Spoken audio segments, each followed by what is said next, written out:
Hello everyone! If you've seen any of my recent videos, you might know that I just moved into my first art studio. I just moved in, I mean like 3 months ago. I have been dreaming about a gallery reel for years now. And finally I decided I have the space, I don't have the budget, but I have the creativity to DIY one. But if someone wants to sponsor me out there, let me know.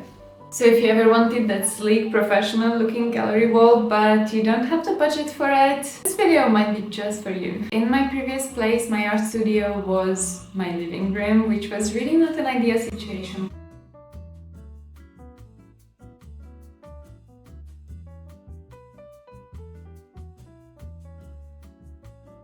But what I really loved that there was this really big wall with a lot of art on it, and it made me feel inspired. I wasn't scared that my paintings are shattered all over the floor and they're going to be ruined by some paint flying over them. That's the vibe we're going for. I started this project by going to one of my favorite shopping experiences, the Bob the Builder shop. I knew that I wanted a curtain rail, and then I wasn't sure about the rest, so I was just wandering around trying to find the right tools.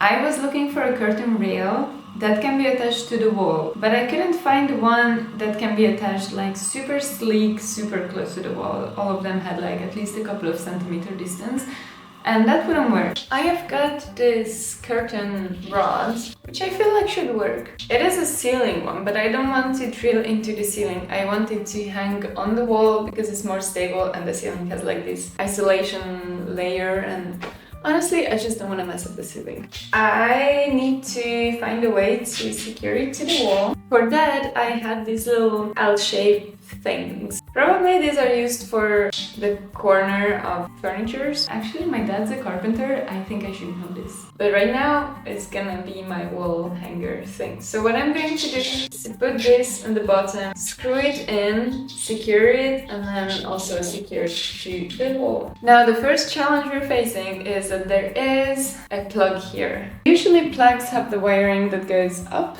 straight, but this is an old house and I don't know how they actually managed to do that. I am planning to drill a hole here, and I don't want to die, so I'm just going to check on top if the wiring is good or not, and then we're going to measure from there, if this makes sense.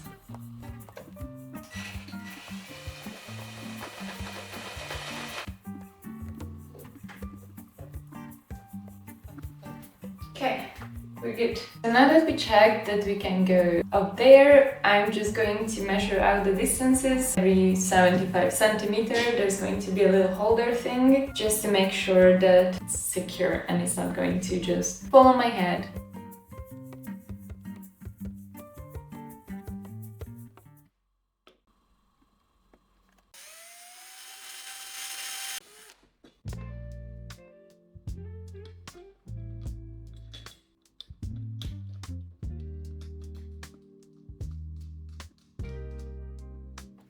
I first needed to attach the L-shaped metals to the wall. Now these walls are really good quality, they're concrete, they're very hard, and so you can't really drill through them with a normal drill. So I needed to use this heavy machinery power tool that's like a hammer driller. So it's going to be pretty hard to go through it, but not impossible.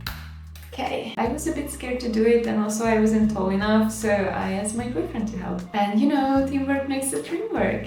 Pro tip, you should tape your screwdriver head or as deep as you want to go in with the anchor, because otherwise it's going to be very hard to calculate it while you're actually drilling.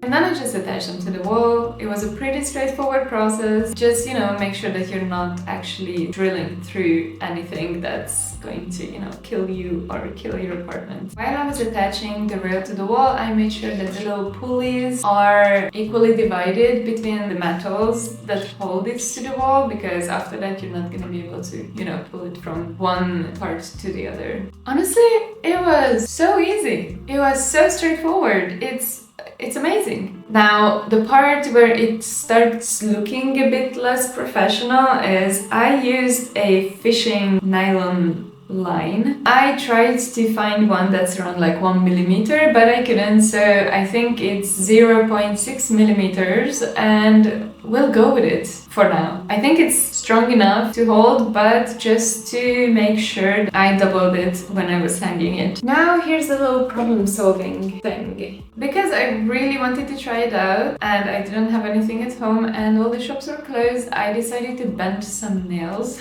to create hooks. And honestly, it works. Might not be the most stable one. I'm very impressed with my creativity. What I need to pay attention to is not to puncture my paintings with the nails. I would suggest if you have like very lightweight paintings, it works, but maybe get something a bit more heavy duty for your heavier paintings or heavier pieces that you want to display.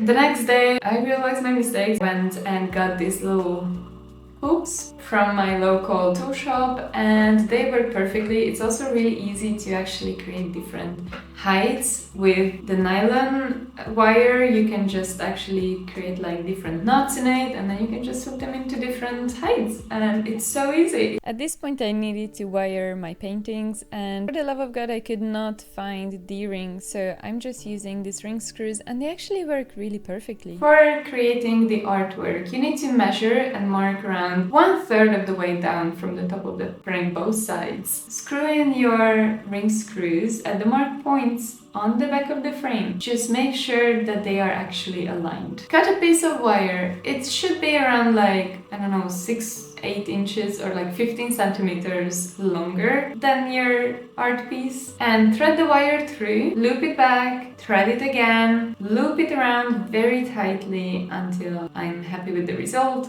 Cut off the end and here it is. Also, I want to clarify that I'm not claiming this to be the ultimate best way to wire paintings. This is just how I do it and I don't even know if this is correct or not, but it just works for me.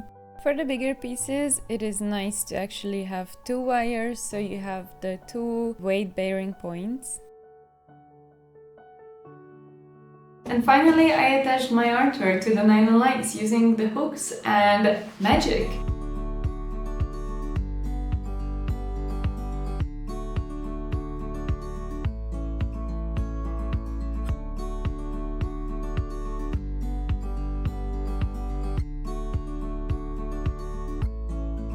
It's so pretty, it looks very professional from here, it's very stable, at least it feels very stable, and it's so simple. It was around 25 euros in total, which is crazy because the whole gallery rail system costs so much more money. But hey, if you are a company who has really cool gallery rail systems and you look at this and you're annoyed by my little DIY project, send me one.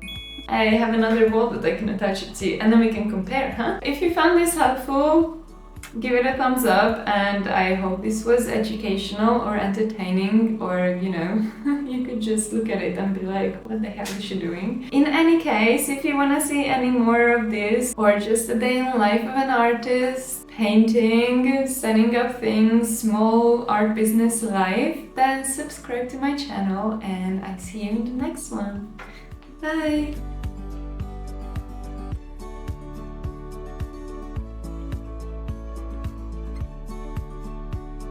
I think we got it.